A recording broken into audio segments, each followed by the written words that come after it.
गौतम बुद्ध को आमे समस्ते जानिचे तांकर विशेषत्व है सी रजा घर जन्म होते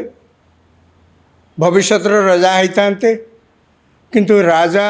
राजत्व से लोभ सब परित्यक्त करी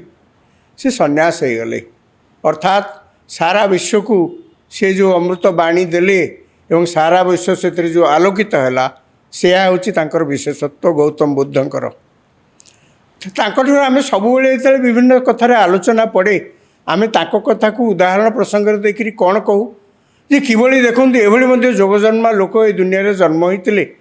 जो मैंने क्षमता को तुच्छ करी सन्यास होते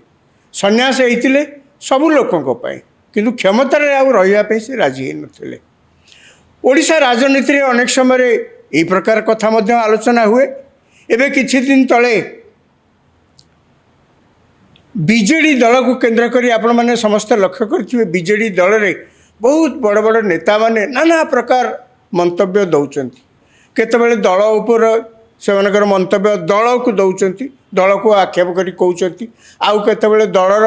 नेता अर्थात पूर्वतन मुख्यमंत्री नवीन पट्टनायक तांको मध्य परोक्ष आक्षेप करी कहउचंती। किछि दिन तले श्रीमय मिश्र से जड़े बिजु जनता दल पुरुखा नेता जदिओ से बिजु जनता दल तैयारी हवा बेलू से नथिले किंतु जहाँ हेले भी से बिजु जनता दल जड़े प्रमुख नेता बोलिक कहले भूल हेनी। 2024 निर्वाचन में तांकर बहुत आशा थिला जे तांको भुवनेश्वर लोकसभा निर्वाचन मंडल अंततः दल प्रार्थी करिवे बोलिक ता पूर्वर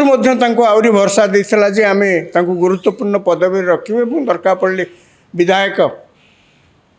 इलेक्शन ने टिकेट आम दे पारू तेज जाओ से बहुत आशा करते लोकसभा निर्वाचन में टिकेट मिल से नाना प्रकार उद्यम करते कन्स्टिट्युएंसी की केमती भाव में गढ़िया को हम लोक संपर्क केमती बढ़िया को पड़ो से सबुतरे से कार्य करुले।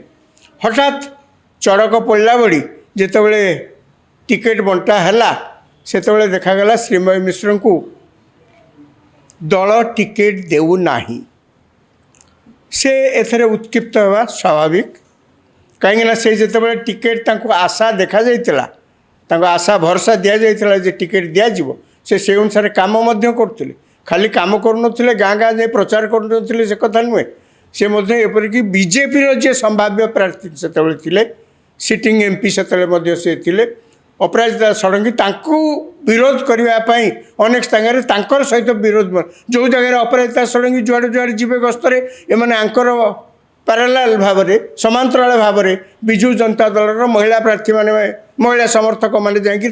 विरोध करेंगे यही प्रकार कार्य श्रीमय मिश्र थिले कहीं दल को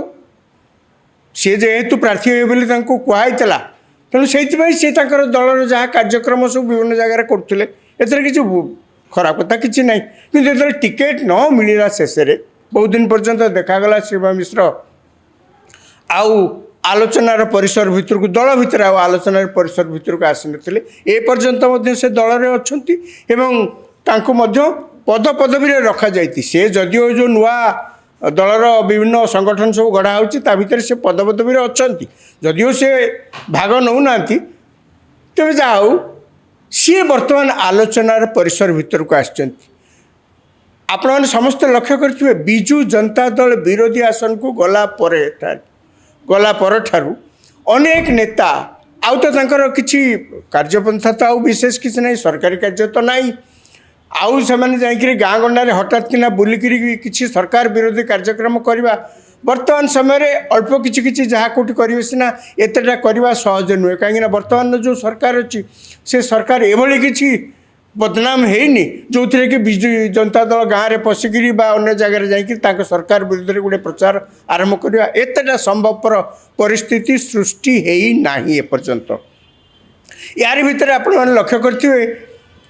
जे बिजु जनता दल अनेक नेता तांको दल को आक्षेप करी दल ठीक भाव में चलनी निर्वाचन कहीं आम हारीगलु ता समस्ते जानते इत्यादि इत्यादि नाना प्रकार मंतव्य देउछंती। श्रीमय मिश्र किसी दिन तले एमती गोटे उपाख्यान शुणी जो उपाख्यान शीर्षक था जे ମାନେ ସମସ୍ତେ ବୁଝୁଥିଲେ, ସେ ସିଧାସଳଖ କାହା ନାଁ ନେଇକରି କହିନଥିଲେ, କିନ୍ତୁ ସମସ୍ତେ ବୁଝୁଥିଲେ ଯେ ପ୍ରକୃତରେ ଯେତେବେଳେ କୌରବ ପାଣ୍ଡବ ମାନଙ୍କ ଭିତରେ ଯୁଦ୍ଧ ଲାଗିଥିଲା, ସେତେବେଳେ ରାଜା ଅନ୍ଧ ଧୃତରାଷ୍ଟ୍ରଙ୍କର ଭୂମିକା କ'ଣ ଥିଲା ସମସ୍ତେ ଜାଣିଥିଲେ। ମହାଭାରତରୁ ଏଗୁଡ଼ାକ ଜଣା ପଡ଼ିଯାଏ ସିଧା। ଅନ୍ଧ ଧୃତରାଷ୍ଟ୍ର ଯଦି ପ୍ରକୃତରେ ପୁତ୍ର ମୁହଁରେ ଯଦି ଭୁଲ କାମ ଗୁଡ଼ାକ ନ କରିଥାନ୍ତେ, ତାହେଲେ ହୁଏତ ମହାଭାରତ ଯୁଦ୍ଧ ହେଇନଥାନ୍ତା।